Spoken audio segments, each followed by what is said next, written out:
શું થયું? હા, કોઈ માથાકૂટ કરીને આવ્યા કે શું? કોઈ ટીપી નાખ્યા? કોણ હતું એ? કેમ તું આવું જ વિચારે છે મારા માટે? હા, તમે જ્યારે હોય ત્યારે કોઈ સાથે ઝઘડો કરીને આવો એટલા માટે મેં એવું વિચાર્યું. થયું શું પગમાં? કહેશો તો ખબર પડે ને મને. શું કહું દીકરા, આ માર્કેટમાં જતી હતી શાક લેવા, તે હાલતા હાલતા મારો પગ મચકાઈ ગયો. અરે બાપ રે! પછી પછી શું કર્યું તમે? ધીમે ધીમે પગલાં માંડવાની કોશિશ કરી, ત્યાં ભગવાનની દયાથી ઈશ્વરે મોકલેલું એક મનુષ્ય મારી સામે આવ્યું. મનુષ્ય આવ્યું? હા, હા, પછી શું થયું? પૂછીશ નહીં કોણ મનુષ્યમાં હતું? મનુષ્યની કોણ હોય એ કેમ મને ખબર પડે? કોણ હતું એ? હું તને કહી દઉં ને, એક મસ્ત છોકરી હતી અને સાંભળ, મને હાથ પકડીને ચલાવી અને એ પાછી જેવી તેવી અભણ નહીં, ડોક્ટર હતી. આદિ ડોક્ટર. હા, હા, મોટી ગાડી લઈને આવી હતી. અરે વાહ વાહ વાહ વાહ વાહ વાહ! તો સારું કહેવાય. અને ઈ ક્યાં રહે છે ખબર? ક્યાં? આ સોસાયટીમાં એના માસીના ઘરે રોકાવા આવી છે થોડા દિવસ. અચ્છા, હા, તો બધા કરતા સારું કહેવાય. અહીંયા સોસાયટીમાં જ છે તો પછી તમને ગમી?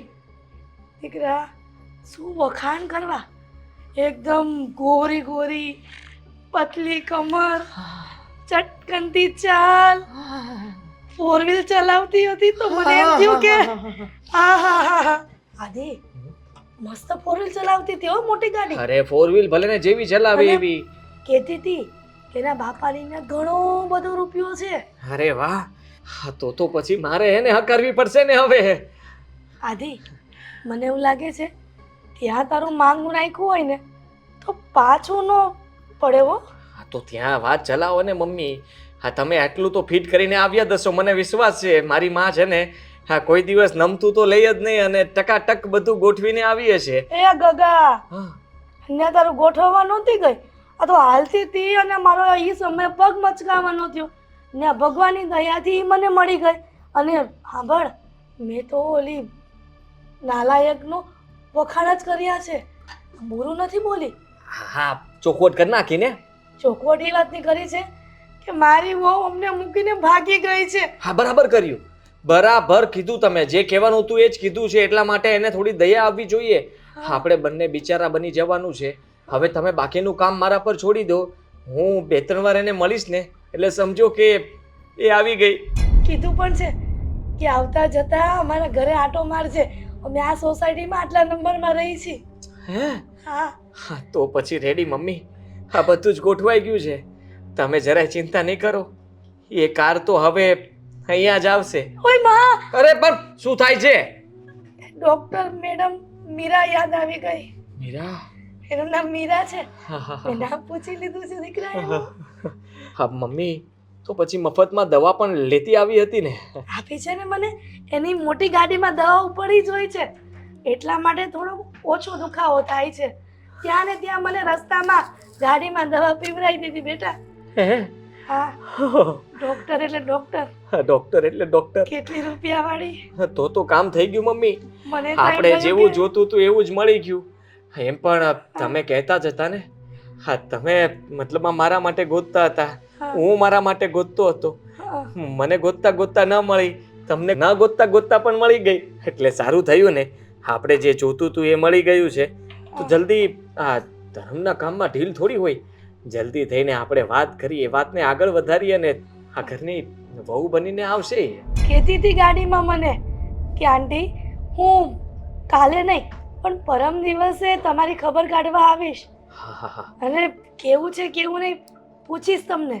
હા, તો વાંધો નહીં. પણ દીકરા, એક મિસ્ટેક થઈ ગઈ. શેની મિસ્ટેક? કેવી મિસ્ટેક? તમારાથી હંમેશા મિસ્ટેકો જ થતી હોય છે. તમને જરાય શરમ નથી આવતી? હા, કામ કરવામાં ધ્યાન નથી આપતા ને પછી કહો છો મિસ્ટેક થાય છે. એ ગુગા, મિસ્ટેક ખાલી એટલી જ થઈ છે કે મેં એનો ફોન નંબર ન લીધો.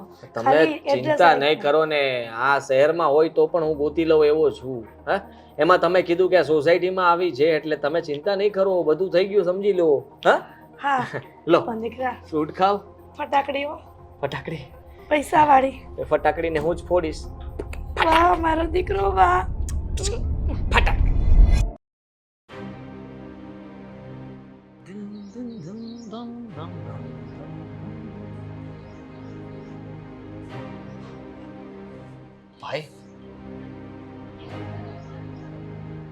બેસો ને.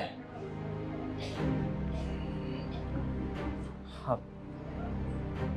અચાનક તમે સમજી શકું છું પણ જુઓ ને આ કંઈ સમજાતું નથી કે નીતુનો પતો લાગ્યો? આ ના એટલે હું કોશિશ એ જ કરી રહ્યો છું અત્યારે પણ અહીંયા બેઠા બેઠા વિચારતો હતો કે એવી કઈ જગ્યા છે જ્યાં નીતુ જઈ શકે. હા જુઓ કંઈ સમજ જ નથી પડતી કે નીતુએ આવું પગલું કેમ ભર્યું હશે. હા મેં તમને કહ્યું હતું ને કે અમારા બંને વચ્ચે બધું સમાધાન થઈ ગયું હતું, બધું બરાબર હતું. હે મમ્મી અને બંને બહાર સાથે ગયા, મમ્મી મંદિરે ગયા, એ માર્કેટ ગઈ, મમ્મી મંદિરેથી ઘરે પાછા આવ્યા, એ પાછી જ ના આવી. આ ત્યારથી મગજમારી ચાલે છે ને આજે એટલા દિવસ થયા અમે પોલીસમાં કમ્પ્લેન પણ કરી દીધી છે, ફોટો પણ દઈ આવ્યો છું અને કહ્યું છે કે જલ્દી ગમે તે થઈ જાય પૈસાની ચિંતા નહીં કરતા, નીતુને ગોતીને આપો. મારી બેન કઈ નાની છોકરી તો નથી ને કે ક્યાંક ખોવાઈ જાય?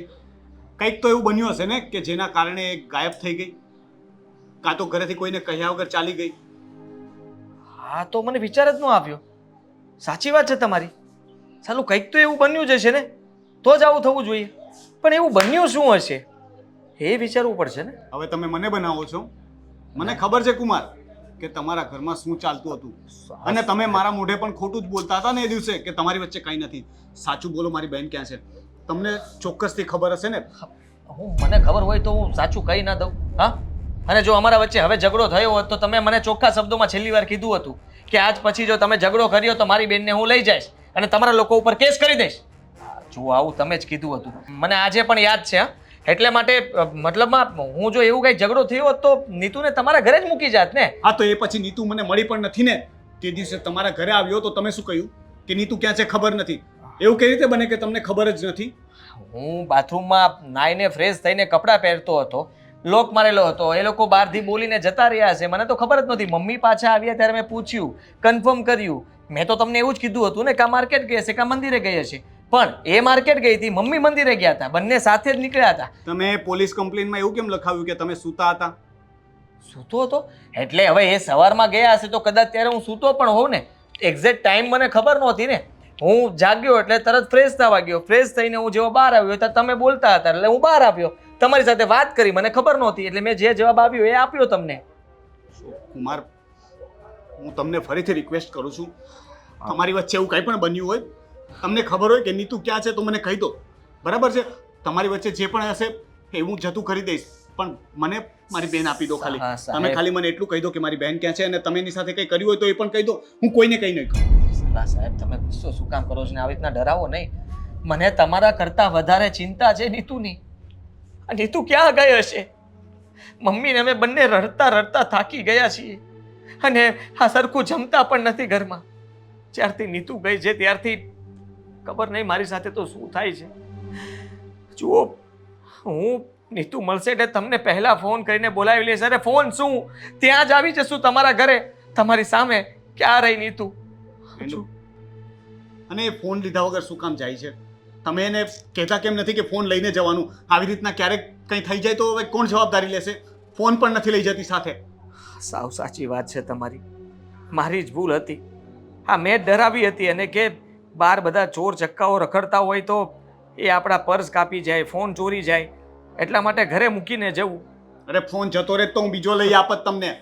તમને આજ સુધી જે કંઈ માંગ્યું એ આપ્યું છે ને? કોઈ દિવસ કોઈ વસ્તુની ના પાડી છે? ક્યારેય તમે ના નથી પાડી, મને ખબર છે, પણ છેલ્લા ઘણા સમયથી નીતુ ના પાડતી હતી. એટલે નીતુ મને ના પાડતી કે હવે આપણે ભાઈ પાસે કંઈ માગવું નથી ને મેં માની લીધું હતું કે હવે ના માગવું જોઈએ. તમે ઘણું આપ્યું છે અને તમારે એ બધું જોતું હોય તો પાછું લઈ જાઓ. પણ જો નીતુ નહીં મળે ત્યાં સુધી તો બીજો કોઈ રસ્તો જ નથી ને. ગોતવાનો પૂરેપૂરો પ્રયત્ન કરી રહ્યો છું. તમે તમારી રીતે કોશિશ કરો, તમને મળે તો મને કહેજો, મને મળશે તો હું તમને કહીશ. પોલીસ શું કહે છે? એ કહે છે કે માર્કેટમાં બધી જગ્યાએ પૂછી લીધું છે તો એ માર્કેટવાળાએ કીધું કે ઘણીવાર 2-3 દિવસે આવે, ક્યારેક એકાદ દિવસે આવે, નક્કી નથી હોતું અને તે દિવસે આવી હતી કે નહીં ખબર નથી એ લોકોને. અને માર્કેટમાં એ લોકોને કેવું જોઈએ ને કે સીસીટીવી ચેક કરે. માર્કેટમાં સીસીટીવી કેમેરા તો કોઈના તો હશે ને, આજુબાજુના શોપિંગ કોમ્પ્લેક્સ, કોઈની દુકાનમાં, કોઈ મોલમાં, કોઈ મેડિકલમાં, ક્યાંક તો સીસીટીવી હશે ને. આ બધા ટેમ્પા ને લારીવાળા છે, ત્યાં આજુબાજુમાં કઈ દુકાનો નથી, ખાલી એક નાનું પોપડું છે, એમાં જ તે બધા શાકવાળા બધા બેસે અને ત્યાંથી શાક લઈને અમે આવીએ છીએ. હા ત્યાં ક્યાં સીસીટીવી લેવા જવાના? હા એક વખત એક સીસીટીવી હાથમાં આવી જાય ને એટલે દૂધનું દૂધ ને પાણીનું પાણી થઈ જશે. સાચી વાત છે. પોલીસ એની રીતે તપાસ કરે છે ભાઈ. હા ચા પાણી